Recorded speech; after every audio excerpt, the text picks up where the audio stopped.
नमस्कार दोस्तों, कैसे हैं आप लोग? आशा करता हूँ कि आप बहुत अच्छे होंगे और अपना अपने परिवार का इस ग्लोबल पैंडेमिक में बहुत अच्छे से ध्यान रख रहे होंगे। आगे बढ़ने से पहले दोस्तों, अगर आपने अब तक मेरा चैनल नहीं सब्सक्राइब किया है तो क्या किया है दोस्तों, प्लीज़ सब्सक्राइब कीजिए ना।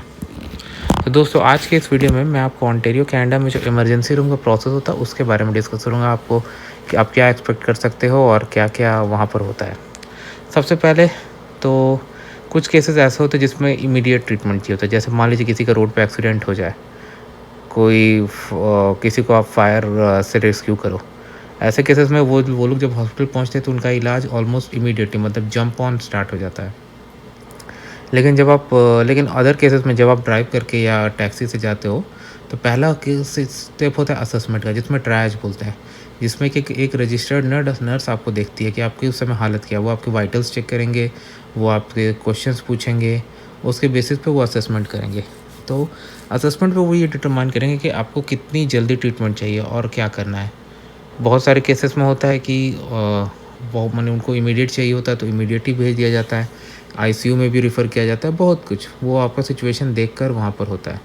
तो ये बिल्कुल मत समझिए कि आप जिस ऑर्डर में जाएँगे हॉस्पिटल उस ऑर्डर में ट्रीटमेंट मिलेगी, नहीं। क्रिटिकैलिटी के सीक्वेंस में ट्रीटमेंट मिलेगी। कोई आपके बाद आ सकता है, लेकिन अगर उसका केस आपसे ज़्यादा क्रिटिकल है तो उसको पहले ट्रीटमेंट मिलेगी। तो ये सारी चीज़ें आप अपने दिमाग में रखिए। तो सबसे पहले आपका हेल्थ कार्ड देके सिस्टम में इन्फॉर्मेशन वगैरह एंटर करते हैं वो, और फिर आपका ट्रायज होता है। उसके बाद आपको वेट कराया जाता है। अब वो केस बाय केस होता है। अगर आपका सिचुएशन एकदम क्रिटिकल तो सीधा वहीं से ले जाएँगे ट्रीटमेंट करने, लेकिन अगर उतनी ज़्यादा क्रिटिकल नहीं है तो आपको वेट कराएँगे जब वो डॉक्टर आएगा। जब डॉक्टर और रूम अवेलेबल होगा आपको फिर वहाँ ट्रीटमेंट के लिए भेज दिया जाएगा।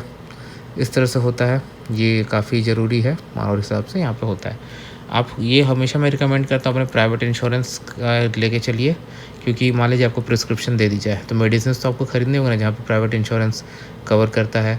और अगर आपको एडमिट कर लिया जाए तो 4 इन 1 रूम जो होता है वो कवर्ड होता है गवर्नमेंट के थ्रू। लेकिन अगर आपको सेमी प्राइवेट चाहिए या प्राइवेट चाहिए तो इन दैट केस आपका इंश्योरेंस वहाँ किक इन करके वो कॉस्ट को कवर कर लेता है। और अगर नहीं और आपको पे करके जाना है तो कोई पैसे आपके हैं, आपको जो करना कीजिए, आपके ऊपर है भाई लोगों।